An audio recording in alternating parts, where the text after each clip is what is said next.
Radio, keeping you informed. Demerara and Essequibo 99.1 FM. Burby's 99.5 FM. Kaieteur Radio.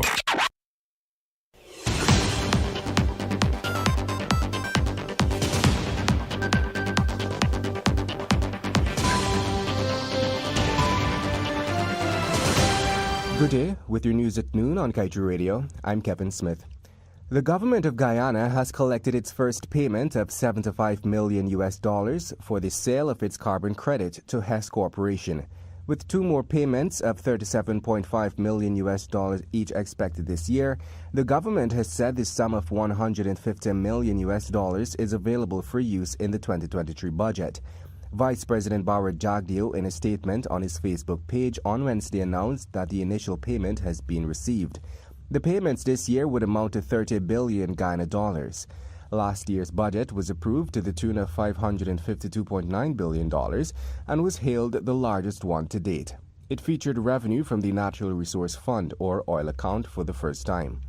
The revenue from the first carbon credit sale has been deposited in a US dollar-denominated account held by the Bank of Guyana overseas for onward transmission to the consolidated fund, which will be credited with the Guyana dollar equivalent.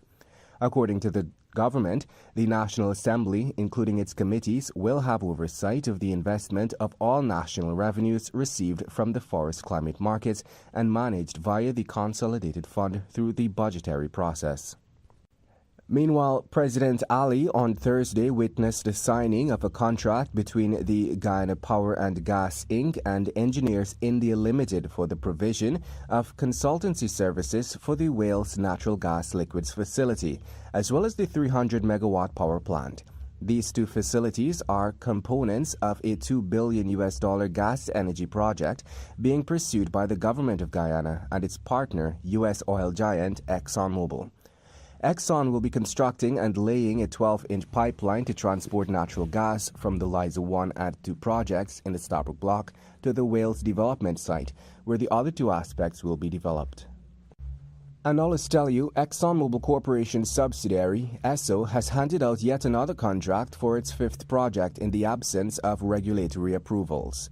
Strom BV, which is headquartered in the Netherlands, revealed this week that it received a contract from Exxon to supply 24 pipes and pipe connections for the Uaru field development, which will produce 1.3 billion barrels of oil over the course of 20 years. The company said this is the largest commercial agreement in its 15-year history.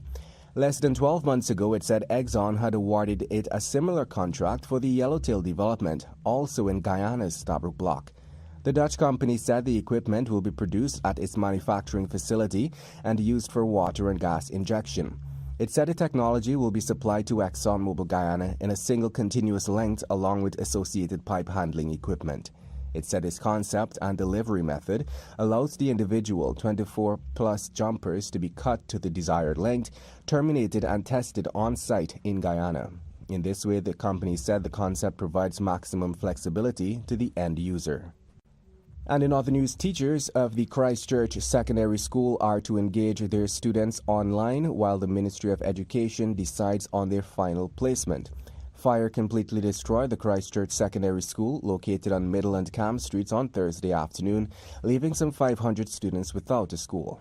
In a statement issued Friday, the Ministry of Education said that officials met with the school's teachers and ancillary staff to discuss the way forward. And now let's tell you, the government of Guyana on Friday terminated a road contract awarded to N&S Contracting last year. The contracting firm was required to construct 1 kilometer of road from the third bridge at El Dorado, Mollison Creek, Upper Quarantine, Region 6. However, after paying the contractor a mobilization advance of $22 million, the contractor failed to start the work 8 months after. Minister of Public Works Juan Edgel has been in the Region 6 area since Thursday, checking on road works and engaging the neighborhood democratic councils and residents. They found that the works on the road that lead to El Dorado has not started, even though the contract was awarded last year. And in other news, given the absence of important information relating to oil sector spending, the parliamentary opposition intends to have the Public Accounts Committee play a greater role in monitoring recoverable expenses submitted by ExxonMobil.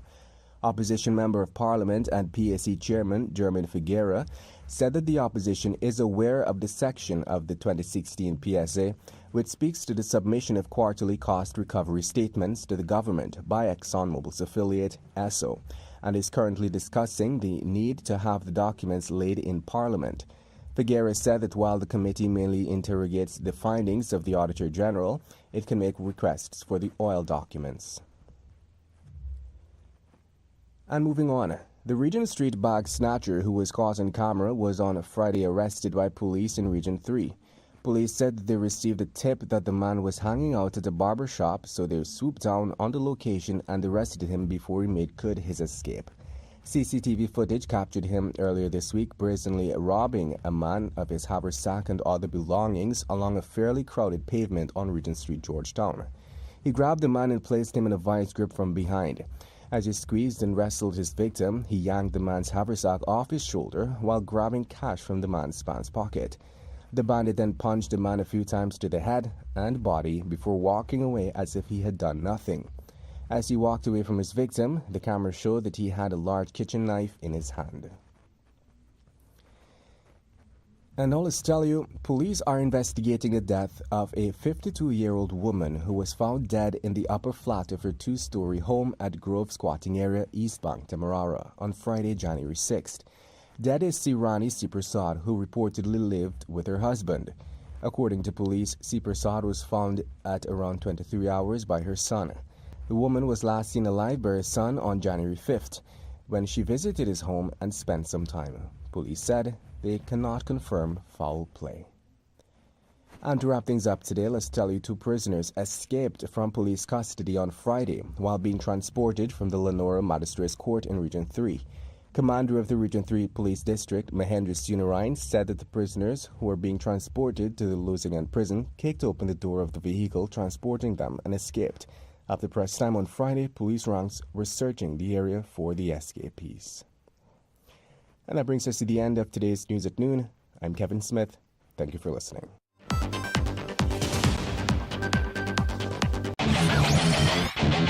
Want value for your advertising dollar? Then place your ads on Kaieteur Radio's Newscasts. Streamed live on 6 different mediums, reaching hundreds of thousands. Advertise today and watch your dollar grow. Call us on 225-8465 or 226-8210 today. Kaieteur Radio. Covering Guyana from coast to coast. Demerara and Essequibo